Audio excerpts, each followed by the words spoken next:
Waste management is about all the activities and actions that are needed to manage waste from its source to its final disposal.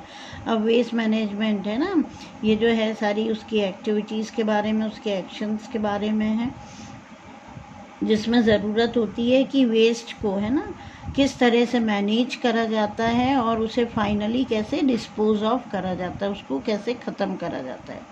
Most solid waste generated by household या commercial establishment. अब कई बार क्या होता है, बहुत जो solid waste होता है ना, जो निकलता है हमारे घरों से या commercial establishments, markets, shops, factories से, they end up in landfills. Okay, landfills क्या होते हैं बेटा? गार्बेज डंप्स होते हैं, ये रबिश डंप है ना.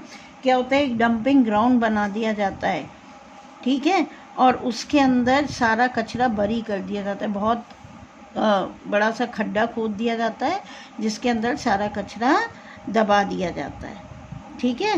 Read this report about one of India's biggest landfills. और ये पूरी एक तरह की रिपोर्ट है जो राइटर ने लिखी है और बताया गया है कि इंडिया का सबसे बड़ा लैंडफिल कौन सा है. While traveling from central Delhi towards Ghazipur, the first warning that you get that you are approaching a landfill is the sight of circling birds of prey. अब द राइटर सेज कि जब हम travel करते हैं central Delhi से towards Ghazipur जाते हैं तो पहली वार्निंग हमें क्या दिख जाती है कि आपको उड़ते हुए पक्षी दिख जाते हैं ना, बर्ड्स ऑफ प्रे जो शिकार करते हैं ना, eagle, vultures and all. Okay, और वो सब कहाँ पर चक्कर काट रहे होते हैं? लैंडफिल पर. लैंडफिल मैंने बताया ना, बहुत बड़े डंपिंग ग्राउंड होते हैं, गार्बेज डंप जहाँ पर डाल दिया जाता है, डंप कर दिया जाता है. Then the mound of waste becomes visible just before you are assaulted by its stench, है ना.